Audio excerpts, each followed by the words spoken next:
Chapter 9. The Chamber of the Heart.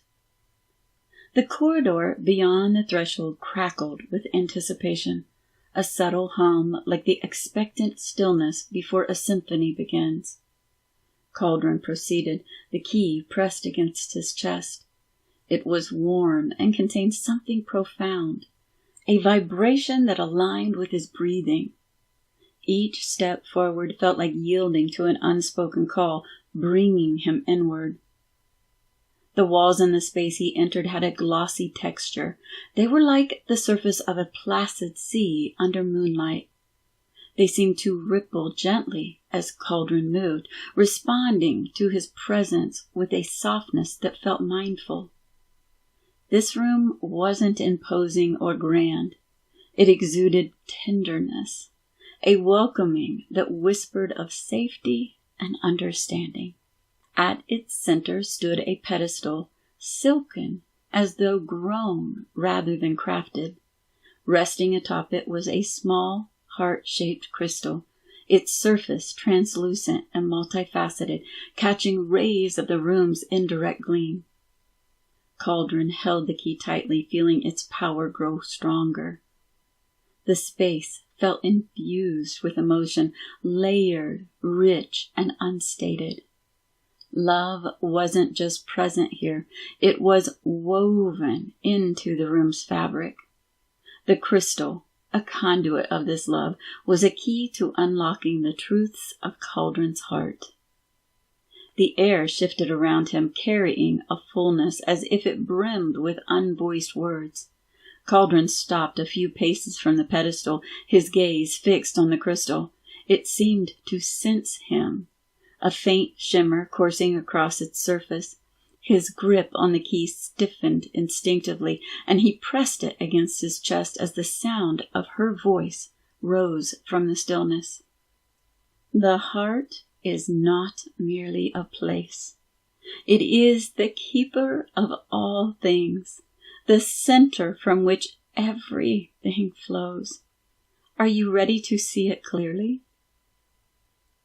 Calderon drank in the air greedily. His grandmother's voice carried the warmth of an embrace, eloquent and expressive, piercing through the veil of her passing. Her presence wasn't remote or abstract. It was close, personal, and present. His hand pressed the key more firmly into his chest, as though grounding himself against the swell of emotion her voice evoked. The crystal on the pedestal shimmered again, drawing Calderon closer. He moved, driven, each step deliberate. Around him the walls shifted, their surfaces reflecting movement, scenes of himself at various points of his life. He saw himself kneeling in the snow, haphazardly building the rounded walls of an igloo, his childlike laughter echoing. He saw himself as a teenager standing in the school hallway, mustering the courage to speak to a girl whose smile had stopped him in his tracks. As an adult, he saw himself standing on a busy street, scribbling in a notebook, oblivious to the world around him as he chased an idea.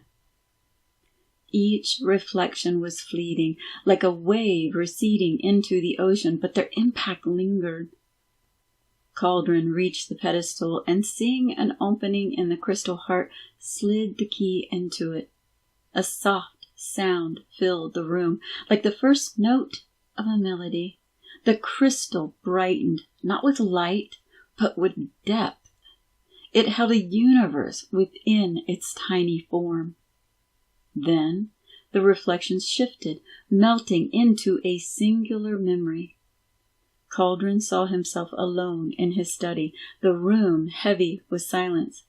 He was seated with his violin, bow in hand, but his posture was rigid, his expression distant. The notes he played were precise and methodical, yet they rang hollow, devoid of life or feeling. He paused mid-bow, lowering the instrument as frustration flickered across his face. His connection to the music had become cold, transactional, devoid of love. The memory lingered stark and undeniable. The crystal quivered slightly, drawing his focus back. He reached out, his fingers brushing against its cool surface. The appearance of the room fluxed, replaced by a mammoth expanse. Calderon found himself standing in a space where the air held abundant potential. It was a reflection of the vastness of his own heart and the potential of his journey, a canvas for his self-discovery. Around him, fine strands of light wove abstract structures, each one a thread in a tapestry too vast to comprehend. At the center of this expanse was a lustrous but unassuming heart beating with quiet purpose. As Calderon approached, the heart's beat seemed to echo in the threads around him, each shimmering faintly in response. The atmosphere was rich with the essence of connection, not the grand gestures of love, but its subtler truths. A hand held in silence, the courage to forgive, the joy of being seen. These fibers bound the threads together, creating the vast, intricate design surrounding him. A voice rose from within, not his grandmother's, but his own, pastoral and steady. The heart holds all things, fear and courage, longing and fulfillment, shadow and light. To embrace it, you must play its song. How? Calderon whispered, the question laced with vulnerability. His grandmother's voice returned and answered, gentle but firm. You already know how, Calderon.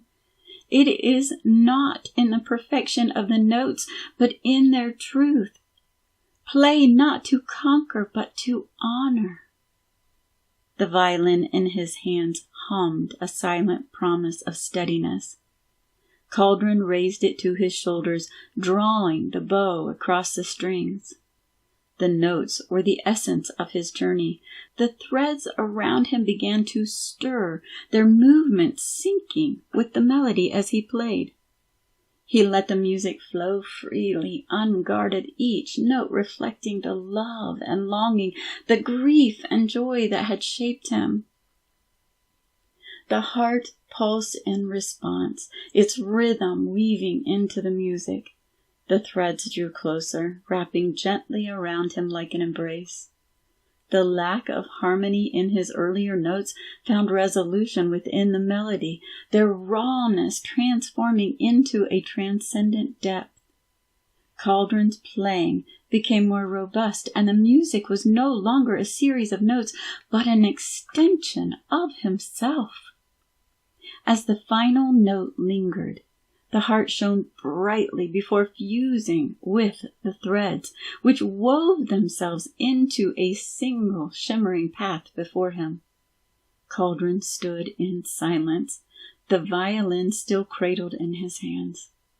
The chamber around him reformed, its walls smooth and still, as though watching over him with quiet approval. Warmth was no longer something he sought outside himself. It was his own, a steady flame rekindled from within. The labyrinth had shown him that love was not a matter of perfection, but presence. It was not erasing shadows, but spotlighting them with compassion. The far wall shimmered, revealing a new path. Calderon stepped forward, the violin and the echo of the heart still reverberating within him. The labyrinth's lessons guided him, yet at the same time became him. With renewed purpose, he gladly accepted the journey ahead.